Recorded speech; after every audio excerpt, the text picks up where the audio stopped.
मित्रों नमस्कार। कैसे रुआ सब देखत रहे भूषण भोजपुरिया के हम बानी चंद्रभूषण भट्ट। एगो बड़ा महत्वपूर्ण जानकारी आज हम रुआ सबके दे रहा बानी। पटना में, बिहार के राजधानी पटना में मकान बनावे खातिर जमीन खरीदे के होड़ मचल बा। और ये से मचल बा कि चूँकि राजधानी के नाम पे एक ही गो शहर है जो डेवलप भी बा, लेकिन राजधानी में रुआ घर खरीदतनी तो ओकर का स्थिति बा इहो रुआ पहले समझ ली कि का खाली घर खरीदल ही बहुत महत्वपूर्ण बा, जमीन खरीदल महत्वपूर्ण बा, घर बनावल महत्वपूर्ण बा कि ओकर सुविधाएं भी चाहिए। क्या पानी निकासी के सुविधाएं बा, का आवे जाए के सुविधा बा, रास्ता बा स्पष्ट, जल निकासी के सुविधा बा, सीवर बड़ुए, ये सब व्यवस्थाएं बा कि ना बा, ये कोई नहीं चेक करत। लेकिन करोड़ों रुपये कट्ठा जमीन लोग ले रहल बा। और वह जगदेव पथ से इधर जैसे ही बढ़म सगुना मोड़ के तरफ तो सारा जमीन, चाहे बेली रोड के उत्तर साइड, चाहे बेली रोड के दक्षिण साइड दानापुर रेलवे स्टेशन तक, और बेली रोड के उत्तर साइड दीघा तक जमीन खरीदे खातिर होड़ मचल बा।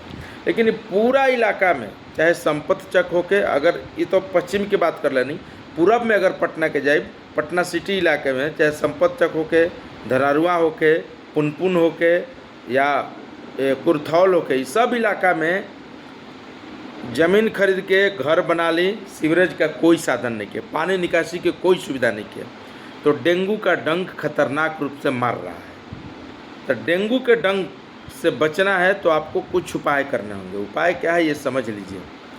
आप घर खरीदे हैं, जमीन खरीद के घर बना लिए, आपके घर के चारों तरफ पानी लगा है। अभी बरसात का पानी लगभग 2 महीने 3 महीने तक रहेगा, जब तक कि कड़ाके की धूप नहीं निकलेगी और वो पानी को सोखता नहीं है, तब तक वो रही। तो करे के का बा, ध्यान से एकदम सुन ले वीडियो।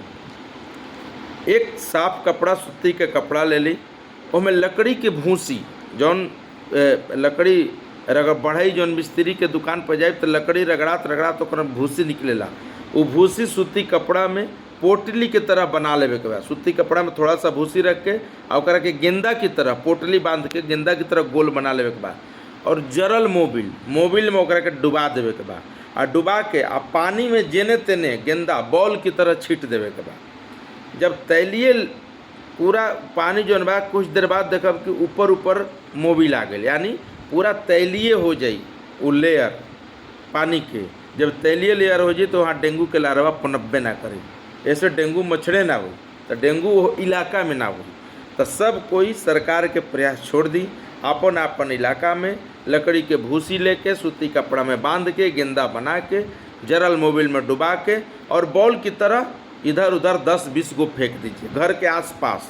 आपका डेंगू नहीं होगा। अपने छत पे बर्तन मत जमा होने दे, गमला में पानी में बर्तन नहीं होने दे, छत के जो हौदा बनता है लैट्रिन सेप्टिक टैंक का, उसमें पानी नहीं जमे, कहीं पानी जमने नहीं दे। और जहाँ भी जमे ज़रूर ये मोबिल का इस्तेमाल करिए।